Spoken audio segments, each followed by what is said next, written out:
Hey, my name is Sam, aka Mr. Two Pairs Minimum, and today we're going to take a quick look at the 350 V2 by Adidas and Kanye West Yeezy in the carbon Beluga colorway. It comes in a 350 and Boost branded Yeezy slide-out cardboard box with the shoes wrapped in beige paper.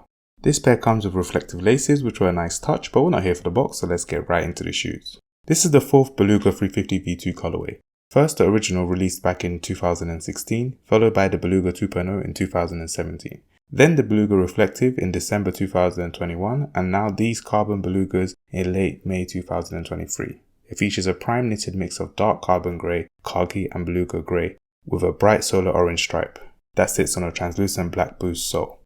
I'm sorry, but how many of the same colorways do we need? I'm not mad at this design in particular. I think the darker tones add a great contrast to the electric orange stripe. It also allows those who missed out on previous colorways a chance to grab something similar for retail. But this is rumoured to be the last 350 V2 colorway.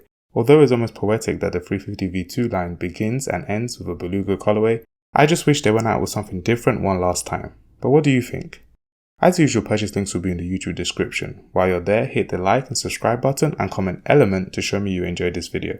Now let's discuss. Did you pick these up? Did you miss out? Or did you pass? Let me know your thoughts in the comments below. Apart from that, have a good day.